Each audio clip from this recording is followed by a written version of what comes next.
యువశక్తి ప్రోగ్రాంలో భాగంగా ఇవాళ మనం కర్నూలు జిల్లాకు వచ్చాం. కర్నూలు రవీంద్ర విమెన్స్ ఇంజనీరింగ్ కాలేజ్లో మనం ఉన్నాం. ఇక్కడ మొదటిసారి ఓటేసే ఈ కాలేజ్ స్టూడెంట్స్ మనతో పాటు ఉన్నారు. మరి 2-3 ఏళ్లలో వీళ్ళందరూ తమ ఇంజనీరింగ్ని కంప్లీట్ చేసి బయటికి రాబోతున్నారు. వీళ్ళకి ఎలాంటి అవకాశాలు కావాలి, కరువు బాధిత ప్రాంతం కర్నూలు, ఇక్కడ ఎలాంటి సమస్యలు ఉన్నాయి, వాళ్ళు లీడర్ నుంచి ఏమేం కోరుకుంటున్నారు, ఈ అంశాల గురించి వాళ్ళతో మాట్లాడే ప్రయత్నం చేద్దాం. సో మీ అందరూ ఫస్ట్ టైం ఓటైపోతున్నారు కదా, ఎన్రోల్ చేసుకున్నారా ఓటర్ ఐడి కార్డ్ కోసం? ఎంతమంది ఎన్రోల్ చేసుకున్నారు? అందరూ? ఓకే. సో ఎంతమంది ఓటేద్దాం అనుకుంటున్నారు? ఓకే. సో మిమ్మల్ని ఇన్ఫ్లుయెన్స్ చేసే ఫ్యాక్టర్స్ ఏంటి ఓటేయడానికి? మీ ఫాదర్, మదర్, లేకపోతే మీ అమ్మమ్మలు, తాతయ్యలు కొన్ని ఫ్యాక్టర్స్ చూసి ఓటేస్తారు. కానీ మీ దగ్గరకు వచ్చేసరికి వేరే కదా. సో మీరు ఓటేయడానికి ఏమేమి ఇన్ఫ్లుయెన్స్ చేస్తాయి మిమ్మల్ని? చెప్పగలరా ఎవరైనా? చెప్పండి, ఏమేమి ఇన్ఫ్లుయెన్స్ చేస్తాయి? వాళ్ళు ప్రజలతో ముఖ్యంగా రైతే రాజు అంటారు సమాజంలో. ఈ రైతే రాజు అన్నదానికి ఎవరు రైతుని ఎలా ట్రీట్ చేస్తారు, వీళ్ళకి రైతులు అంటే కొంతమందికి చాలా ఇవిస్తాం అని చెప్పి లాస్ట్లో అన్ని తీసేస్తారు. కానీ వాళ్ళు దాని మీదే ఆశలు పెట్టుకొని ఉంటూ ఉంటారు. లాస్ట్కి వచ్చేసేలోపు రైతుల అప్పుల పాలు, ఆత్మహత్యలు ఇవన్నీ సో మీరు రైతుల ఫ్యామిలీ నుంచి, ఒక వ్యవసాయ కుటుంబం నుంచి వచ్చిన అమ్మాయి. ఓకే. సో ఇంకా ఎంతమంది ఉన్నారు ఇక్కడ అగ్రికల్చరల్ బ్యాక్గ్రౌండ్ ఉన్న ఫ్యామిలీస్ నుంచి వచ్చిన వాళ్ళు? 1, 2, 3, 4 ఎక్కువ మంది అగ్రికల్చరల్ బ్యాక్గ్రౌండ్ నుంచి వచ్చిన వాళ్ళే. సో ఎలాంటి సమస్యలు ఉన్నాయి రైతులకి మీ ప్రాంతంలో? వచ్చే లీడర్ ఏం చేస్తే బాగుంటుందని మీ ఒపీనియన్? మెయిన్లీ ఇప్పుడు కొన్ని ఏరియాస్లో, మా ఏరియాలో అయితే మెయిన్ వాటర్ ప్రాబ్లం ఉంది. ఈవెన్ డ్రింకింగ్ వాటర్ కూడా అవైలబిలిటీలో లేదు. కాబట్టి మన ఇంతకుముందు డ్రిప్ సిస్టమ్ అని ఒకటి అవైలబిలిటీలోకి తెచ్చారు. బట్ ఇప్పుడు అది అందరికీ అవైలబిలిటీలో లేదు. Only some people, some category వరకే ఇస్తున్నారు. అట్లా కాకుండా అది అందరికీ అవైలబిలిటీలో పెడితే ప్రతి ఒక్క రైతు కూడా హ్యాపీగా ఉంటుంది. సో డ్రింకింగ్ వాటర్ ప్రాబ్లం కర్నూలుకా లేకపోతే చుట్టుపక్కల జిల్లాలకా? చుట్టుపక్కల ప్రాంతాలు. మెయిన్ గిద్దలూరు ఏరియాలో ప్రతి ఒక్క మహిళ మాత్రం ఒక బిందె పట్టుకొని వాటర్ ట్యాంక్ కోసం వెయిట్ చేస్తూ 2-3 రోజులు అవే వాటర్ స్టోర్ చేసుకొని తాగే పరిస్థితి గిద్దలూరు ఏరియాలో ఉంది.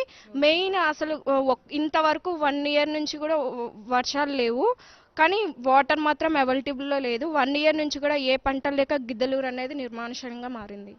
సో ఎలాంటి సీఎం కావాలి మన రాష్ట్రానికి ప్రస్తుతం ఉన్న సిచ్యువేషన్లో?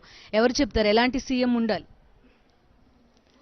ఎక్కువ ఫార్మర్స్కి, స్టూడెంట్స్కి ఎక్కువ ఫెసిలిటీస్ ఇచ్చేవాళ్ళు కావాలి. ఎందుకంటే ఫార్మర్స్కి పంట రాని, కాస్ట్ ఉండక చాలా లాస్లో వస్తుంది గత 3 ఇయర్స్ నుంచి. అది రెడ్యూస్ చేసి వాళ్ళకి కాస్ట్ ఇచ్చి ఇంకా ఎక్కువ విలేజెస్ని ఇంప్లిమెంట్ చేస్తే వాళ్ళుగా బాగా చదువుకోవచ్చు కదా, ఫార్మర్స్ పిల్లలుగా. సో వాళ్ళ ఆ 2 వర్గాలకి బాగా న్యాయం చేసేవాళ్ళు సీఎంగా కావాలి. సో ఇందులో ఎంతమందికి పాలిటిక్స్ అంటే ఇష్టం, పొలిటికల్ బ్యాక్గ్రౌండ్ ఉన్న వాళ్ళు ఉన్నారు? బ్యాక్గ్రౌండ్ కాదు, ఇష్టం, ఫాలో అయ్యేవాళ్ళు ఎవరున్నారు? అందరూ ఫాలో అవుతారు అంటే నేషనల్ లెవెల్లో, స్టేట్ లెవెల్లో ఏం జరుగుతున్నాయి ఏంటని అన్నీ ఫాలో అవుతారు. ఎలా అనిపిస్తుంది ఇప్పటి పాలిటిక్స్ని చూస్తుంటే? ఎన్నాళ్ళ నుంచి ఫాలో అవుతున్నారు మీరు? మీకు ఏమనిపిస్తుంది? ఇప్పుడు మేము ఫ్యూచర్ని చూడాలి కదా, మేము ఇంకా వరల్డ్ చూడాలి. సో మా కోసం ఏ సీఎం అయితే, ఎవరైతే మాకు జాబ్స్ ఇస్తారు, మాకంటూ లైఫ్ మీద ఎవరైతే ఒకరు హోప్ ఇస్తారో అలాంటి సీఎం ఉంటే బాగుంటుందని మా అభిప్రాయం. ఓకే. అండ్ కర్నూలు ఆంధ్ర రాష్ట్ర రాజధానిగా ఉండేది. రాష్ట్ర విభజన అయిన తర్వాత కూడా కర్నూలుకి రకరకాల డిమాండ్స్ చేశారు కదా, అందులో ఏవైనా నెరవేరాయా? ఎవరు చెప్తారు? ఎవరు మాట్లాడతారు? ఏమన్నా నెరవేరాయా కర్నూలుకి సంబంధించి? నెరవేరినాయంటే ఎంతవరకు? ఇప్పుడు 100% ఇస్తాము అంటారు, కానీ దాంట్లో చూపించడానికి 20% ఇస్తారు, చెప్పుకోవడానికి 40% ఇస్తారు, కానీ పూర్తిగా అయితే ఏమి ఇవ్వరు కదా. ఇక్కడ ఏం కాలేదు అసలు, అంతే, ఎక్కువ ఏం కాలేదు. చెప్పేదానికంటే, చూపించేదానికంటే చేసేది ఏం లేదు. ఇక్కడ చూపించేది ఎక్కువ, చేసేది తక్కువ. ఓకే. అండ్ రాయలసీమకు వచ్చేసరికి వ్యవసాయానికి వాటర్ ఉండవు కాబట్టి ఇండస్ట్రీస్ ఇక్కడ ఎక్కువ డెవలప్ చేయాలి అని కోరుకుంటారు కదా. ఇండస్ట్రియల్ డెవలప్మెంట్ ఎలా ఉంది? అది మీరు ఓటేయడాన్ని ఎంతవరకు ప్రభావితం చేస్తుంది? ఓసీకి 75% వచ్చినా వాళ్ళకి జాబ్స్ రావు. బీసీ ఎస్టీ వాళ్ళకైతే కనుక 30% వచ్చినా జాబ్స్ ఇస్తున్నారు. అట్లా కాకుండా అందరూ స్టూడెంట్సే కాబట్టి అందరికీ ఈక్వల్ ప్రయారిటీ ఇవ్వాలి మ్యామ్. అప్పుడు అందరు స్టూడెంట్స్ బెనిఫిట్ అవుతారు. ఓసీ అయినంత మాత్రం అందరికీ మనీ ఎక్కువ ఉంటుందని అభిప్రాయం ఏం లేదు కదా మ్యామ్. కాబట్టి అందరికీ సిమిలర్ ప్రయారిటీ ఇస్తే ప్రతి ఒక్క విద్యార్థి కూడా ఇంకా స్పోర్ట్స్నెస్తో చదువుతారు మ్యామ్. మరికొంతమంది స్టూడెంట్స్ కూడా ఉన్నారు. వీళ్ళని స్పెషల్ స్టేటస్ గురించి అడుగుదాం. అదేవిధంగా ఫీజు రియంబర్స్మెంట్ ఈ ఇష్యూస్ గురించి యూత్ ఏమనుకుంటున్నారో తెలుసుకునే ప్రయత్నం చేద్దాం. స్పెషల్ స్టేటస్ మనకి ఇస్తామని చెప్పారు కదా, ఎందుకు ఇవ్వలేదు? రీజన్స్ ఎవరు చెప్తారు? స్పెషల్ స్టేటస్ గురించి మనకి ఇవ్వాలా వద్దా, ఇస్తే ఎలాంటి యూజ్ ఉంటుంది? డెఫినెట్గా ఇవ్వాలి. బికాజ్ ఎందుకంటే మనం ఉన్న పొజిషన్లో డెఫినెట్గా మనకి కావాలి డెవలప్ చేసుకోవాలంటే. అలా ఇవ్వకుండా వాళ్ళు ఇస్తామని చెప్పి ఇవ్వకుండా ఉండడం వల్ల ఎంతోమంది స్టూడెంట్స్కి ప్రాబ్లం అవుతుంది. చాలా విలేజెస్లో కూడా చాలా బ్యాక్వర్డ్ విలేజెస్లో కూడా చాలా ఇబ్బందులు ఉన్నాయి. ప్రతి ఒక్కటి వెళ్ళి తెలుసుకోవాలి. ఏదో ఎలక్షన్స్ వచ్చినప్పుడు ఒక్కటి తెలుసుకొని మిగతా టైంలో వదిలేస్తే అది కరెక్ట్ కాదు. ఫర్ ఎగ్జాంపుల్ ఇక్కడ కర్నూలులో మెడికల్ హాస్పిటల్ ఉంది. దానికి ఇంకా ఫండ్స్ రావాలి. వస్తే దాంట్లో ఇప్పుడు చాలా బాగుంది. ఇంకా డెవలప్ చేస్తే ఎంతో మందికి బెనిఫిట్స్ వస్తాయి. చాలామంది సో ఇందులో స్పెషల్ స్టేటస్ కావాలి అని కోరుకునే వాళ్ళు ఎంతమంది ఉన్నారు? స్పెషల్ స్టేటస్ అందరికీ ఆల్మోస్ట్ స్పెషల్ స్టేటస్ వస్తే యూజ్ ఉంటుంది అని ఉంది. ఎంతమంది మేనిఫెస్టో చూస్తారు? ఒక పార్టీ మేనిఫెస్టో చూసి ఓటేసే వాళ్ళు ఎంతమంది ఉన్నారు ఇందులో? అబ్జర్వ్ చేస్తారా అసలు పార్టీ మేనిఫెస్టోలో ఏముంది, ఓటు వేస్తారా? అట్లా చూస్తావా పార్టీ మేనిఫెస్టో? నీకు చూడవా? చూస్తావా? చూస్తాను. ఓకే, ఏంటి ఏముండాలి పార్టీ మేనిఫెస్టోలో? ఫస్ట్ ఆఫ్ ఆల్ ప్రజలకి చాలా దగ్గరగా ఉండాలి లీడర్స్. అండ్ తర్వాత ఎలక్షన్స్ రోజే కాకుండా మిగతా ప్రతిరోజు వాళ్ళకి అందుబాటులో ఉండాలి.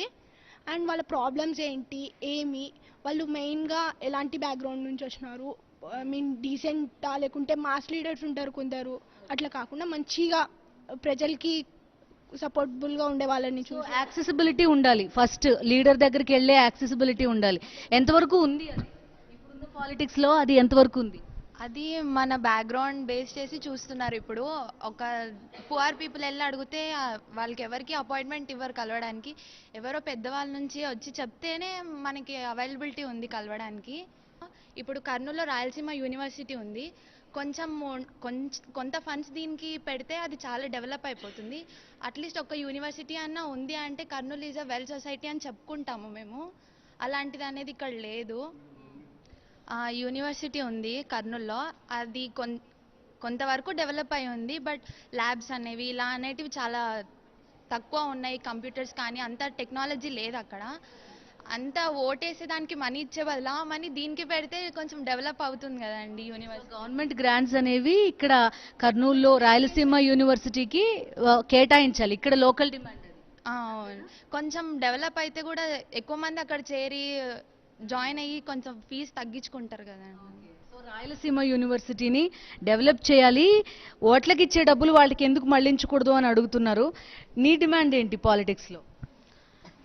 ఓట్ వేయాలంటే ఏం చూస్తాం? మేము సమాజం బాగుపడడం కోసమే ఓటేస్తాం మ్యామ్. ఫస్ట్ టైం మేము ఇప్పుడు ఓటేయబోతున్నాం కాబట్టి ఒక మంచి లీడర్ని మేము ఎన్నుకునే హక్కు మాకుంది కాబట్టి. అలాగే సమాజంలో మార్పు మ్యామ్. ఎందుకు వేస్తున్నామంటే ఇప్పుడు నిరుద్యోగులు ఉన్నారు, చాలా మంది ఉన్నారు. అండ్ స్టూడెంట్స్ వస్తున్నారు మ్యామ్, వాళ్ళకి జాబ్స్ కూడా లేవు. సో అవన్నీ ఎవరైతే మామూలుగా లీడర్ అవన్నీ ఏమంటే పేదరికాన్ని నిర్మూలించే ఉండే కెపాసిటీ ఉంటుంది మ్యామ్. అటువంటి లీడర్స్ని ఎన్నుకుంటాం మ్యామ్. ఇప్పుడు లీడర్స్ మ్యామ్ అన్నీ చెప్తారు కానీ ఏది చేయడం లేదు. మనకి స్పెషల్ స్టేటస్ ఇస్తారని చెప్పారు, మీడియా కూడా ఉంది, అన్నీ చేశారు కానీ ఇవ్వలేదు. కానీ స్పెషల్ స్టేటస్ ఉంటే మనకి ఉద్యోగాలు అనేవి చాలా పడుతున్నాయి మ్యామ్. దానివల్ల అన్ఎంప్లాయ్మెంట్ అనేది పోయేది ఉంటుంది మ్యామ్. మీ కమ్యూనిటీకి ఎలాంటి అవసరాలు ఉన్నాయి, ఏం తీర్చాలి? కొంతమంది ఇప్పుడు బై ఎగ్జాంపుల్ ఎవరైనా చనిపోయినారు అనుకోండి ఇంట్లో, వాళ్ళ వైఫ్ అన్ఎడ్యుకేటెడ్, హస్బెండ్ పోతే ఇప్పుడు ఆమె ఏం చేయాలా? విడోస్కి ఏమైనా చేయాలా? విడోస్కి చేసిన తర్వాత వాళ్ళ పిల్లలకి కూడా ఏమైనా చేయాలా?